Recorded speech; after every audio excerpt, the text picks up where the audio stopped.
জানিয়ে দিব হাতে থাকা সর্বশেষ আপডেট, আন্তর্জাতিক সংবাদগুলোর শিরোনাম, এরপর বিস্তারিত। যুক্তরাষ্ট্র ও ইসরায়েলের আগ্রাসন মোকাবিলায় মুসলিম দেশগুলোকে ঐক্যের ডাক ইরানের। আরও জানিয়ে দেব কিয়েভের কাছে রুশ ক্ষেপণাস্ত্র হামলায় শিশুসহ নিহত ৩। আরও জানিয়ে দেব উস্কানির জবাব দেওয়া হবে, সৌদি আরবকে ইয়েমেনের হুঁশিয়ারি।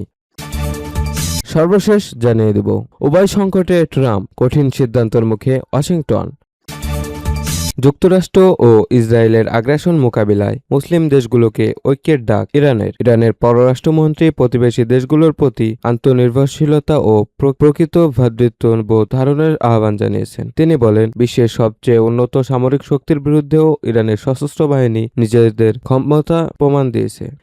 এক পোস্টে আব্বাস আরাকচি লিখেছেন, বিশ্বের সবচেয়ে ব্যয়বহুল সামরিক শক্তির মোকাবিলায় ইরানের শক্তিশালী সশস্ত্র বাহিনী তাদের প্রস্তুতি, সক্ষমতা ও শক্তিমাত্রা প্রমাণ দিয়েছে। ইরানের শীর্ষ এই কূটনৈতিক আরও বলেন, মুসলিমরা যখন ঐক্যবদ্ধ থাকে তখন ক্ষতিকর বহিরাগতদের সৃষ্টি যে কোনো চ্যালেঞ্জ আমরা সরাসরি মোকাবিলা করতে পারি। আরাকচি তার পোস্টে বলেন, এখন সময় শুধু নিজেদের উপর নির্ভর করা এবং প্রকৃত ভ্রাতৃত্ববোধ ধারণ করা। ইরানের পররাষ্ট্রমন্ত্রীর এসব মন্তব্য এমন এক সময় এলো যখন কয়েক মাস ধরে অঞ্চলটিতে সংঘাত চলছে। ইসলামী প্রজাতন্ত্র ইরানের বিরুদ্ধে যুক্তরাষ্ট্র ও ইসরায়েলের আগ্রাসনী যুদ্ধ শুরুর পর এই সংঘাতের সূত্রপাত হয়। সংঘাত চলাকালে ইরানের ভূখণ্ডে হামলার জবাবে দেশটি পারস্য উপসাগরীয় অঞ্চল সহ এর বাইরেও যুক্তরাষ্ট্রের বিভিন্ন সামরিক ঘাঁটিতে হামলা চালায়।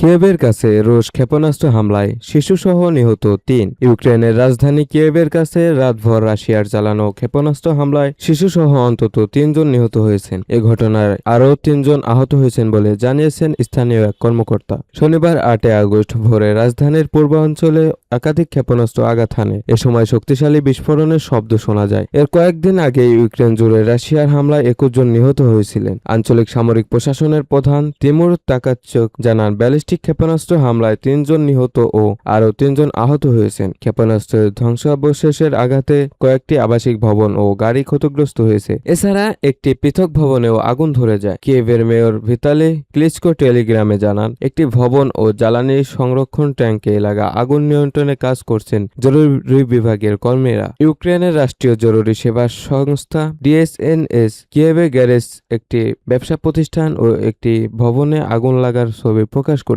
সংস্থাটি জানিয়েছে, হামলার হতাহতের প্রকৃত সংখ্যা নিরূপণের কাজ চলছে। এদিকে ইউক্রেনের প্রেসিডেন্ট ভ্লাদিমির জেলেনস্কি প্রথমবারের মতো সার্বিয়ান রাজধানী বেলগ্রেড পৌঁছেছেন। সেখানে তিনি সার্বিয়ার প্রেসিডেন্ট আলেকসান্দার ভুচিচের সঙ্গে বৈঠক করবেন। বৈঠকে অর্থনৈতিক সম্পর্ক, নিরাপত্তা এবং ইউরোপীয় ইউনিয়নের সঙ্গে সম্পর্ক সহ বিভিন্ন বিষয় নিয়ে আলোচনা হওয়ার কথা রয়েছে। ইউক্রেনের প্রতি আন্তর্জাতিক সমর্থন আরও বিস্তৃত করার চেষ্টা করছেন জেলেনস্কি। তবে সার্বিয়ার প্রেসিডেন্ট ভুচিচ এখন পর্যন্ত রাশিয়ার বিরুদ্ধে পশ্চিমা নিষেধাজ্ঞা আরোপে সম্মত হননি। উস্কানির জবাব দেওয়া হবে, সৌদি আরবকে ইয়েমেনের হুঁশিয়ারি। ইয়েমেনের সশস্ত্র বাহিনী জানিয়েছে, সৌদি আরবের সা আল জিন্নি এলাকায় একটি সামরিক সমাবেশ কেন্দ্রে বিপুল সংখ্যক ক্ষেপণাস্ত্র ও ড্রোন দিয়ে হামলা চালানো হয়েছে। একই সঙ্গে তারা হুঁশিয়ারি দিয়েছে, সৌদি আরব যে কোনো ধরনের উত্তেজনা বা সামরিক তৎপরতা বাড়ালে তার জবাব দেওয়া হবে। ইয়েমেনের সামরিক মুখপাত্র ইয়াহিয়া সারি বলেন, ওই কেন্দ্রে সৌদি সেনাদের গতিবিধি, অস্ত্র ও সরঞ্জামের গুদাম, সামরিক যানবাহন এবং অন্যান্য সামরিক সরঞ্জাম সতর্কতার সঙ্গে পর্যবেক্ষণের পর হামলা চালানো হয়। তিনি দাবি করেন, হামলাগুলো ছিল নির্ভুল ও কার্যকর। সারি বলেন, ইয়েমেনের সশস্ত্র বাহিনী দুটির নীতিতে অটল রয়েছে, অবরোধের জবাবে অবরোধ এবং সৌদি আগ্রাসীদের সামরিক সমাবেশ কেন্দ্র যেখানেই থাকুক সেখানে হামলা চালানো। তিনি আরও সতর্ক করে বলেন, ইয়েমেনের উপর অবরোধ বজায় রাখতে সৌদি আরব কোনো ধরনের সেনা সমাবেশ বা সামরিক শক্তি মোতায়েন করলে তার জবাব তাৎক্ষণিক ও কঠোরভাবে দেওয়া হবে। ইয়েমেনের এই সামরিক মুখপাত্র দেশটির যেসব মানুষকে তিনি বিভ্রান্ত ও প্রতারিত বলে উল্লেখ করেছেন, তাদের সৌদি আরবের সামরিক শিবির ছেড়ে দ্রুত নিজ নিজ বাড়িতে ফিরে যাওয়ার আহ্বান জানান। তিনি সতর্ক করে বলেন, দেরি হয়ে যাওয়ার আগে তাদের ফিরে আসা উচিত। একই সঙ্গে বিদেশি শক্তির সঙ্গে নিজেদের ভাগ্য জড়িয়ে ফেলা বিশ্বাসঘাতকের জন্য নিজেদের জ্বালানি হিসেবে ব্যবহার না হওয়ার আহ্বান জানান।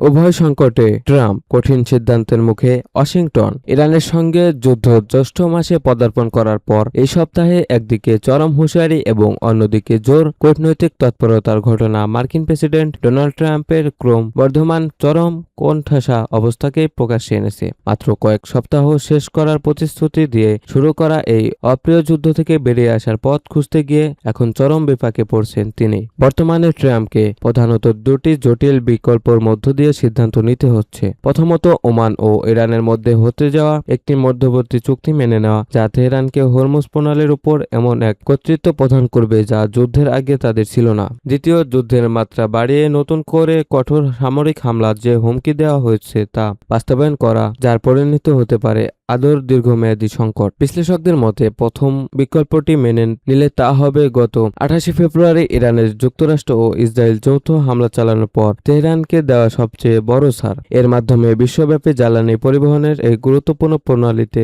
ইসলামিক প্রজাতন্ত্রটির তদারকি অন্তত সাময়িকভাবে হলেও আনুষ্ঠানিক স্বীকৃতি পাবে, যা প্রতিরোধ করার অঙ্গীকার করেছিল ট্রাম্প প্রশাসন। অন্যদিকে বড় ধরনের নতুন বিমান হামলার মাধ্যমে সংকট পাঠানো রাজনৈতিকভাবে ট্রাম্পের জন্য মারাত্মক ঝুঁকিপূর্ণ হতে পারে, বিশেষ করে আগামী নভেম্বরে অন্তত গুরুত্বপূর্ণ মার্কিন মধ্যবর্তী নির্বাচনকে সামনে রেখে। তাছাড়া আগের বোমাবর্ষণ যেখানে তেহরানকে নীতি স্বীকার করাতে ব্যর্থ হয়েছে, সেখানে নতুন করে হামলা চালালেও সাফল্য পাওয়ার বাড়তি কোনো সম্ভাবনা দেখা যাচ্ছে না। ট্রাম্প অবশ্য এই দুই পথের বাইরে গিয়ে বর্তমানে নরবরে স্টেটকো বা বিরাজমান পরিস্থিতি বজায় রাখার সিদ্ধান্ত নিতে পারেন। সেক্ষেত্রে ইরানের বন্দরগুলোতে নৌ অবরোধ বহাল রাখা এবং জাহাজে যে কোনো হামলার জবাবে মাঝে মাঝে প্রতিশোধকমূলক আক্রমণ চালানো অব্যাহত থাকবে। কিন্তু এই কৌশলটিও ট্রাম্পকে এমন কোনো সম্মানজনক প্রস্থানের পথ দেবে না, যার মধ্যে এপ্রিলের মধ্যে যুদ্ধ শেষ হওয়ার প্রাথমিক ধারণার সঙ্গে মিলে।